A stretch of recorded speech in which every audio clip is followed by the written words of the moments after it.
ইলেকশ্যনত বিশেষকৈ যেতিয়া বাহুবলী আৰু টকা পইচাৰ পাহাৰৰ ওপৰত উঠি থকা যেতিয়া মন্ত্ৰী আৰু বিজেপি দলৰ নেতাসকলৰ বিৰুদ্ধে যেতিয়া মই এই যুদ্ধত নামিছো, স্বাভাৱিকতে যথেষ্ট কঠোৰ পৰিশ্ৰম কৰিব লগা হৈছে। চাৰিওফালে পুলিচৰ বাধা, চাৰিওফালে বিভিন্ন জেগা।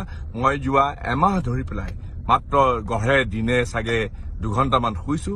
যোৱাকালি মোৰ হঠাতে মই অলপ অসুস্থ হৈ পৰিছিলো, ডিহাইড্ৰেশ্যন বুলি ডাক্তৰে কৈছে, আৰু সেইকাৰণে যোৱাকালি কিবা চেলাইন দিলে। আজি মই সম্পূৰ্ণৰূপে সুস্থ। এয়া মই আহিছো।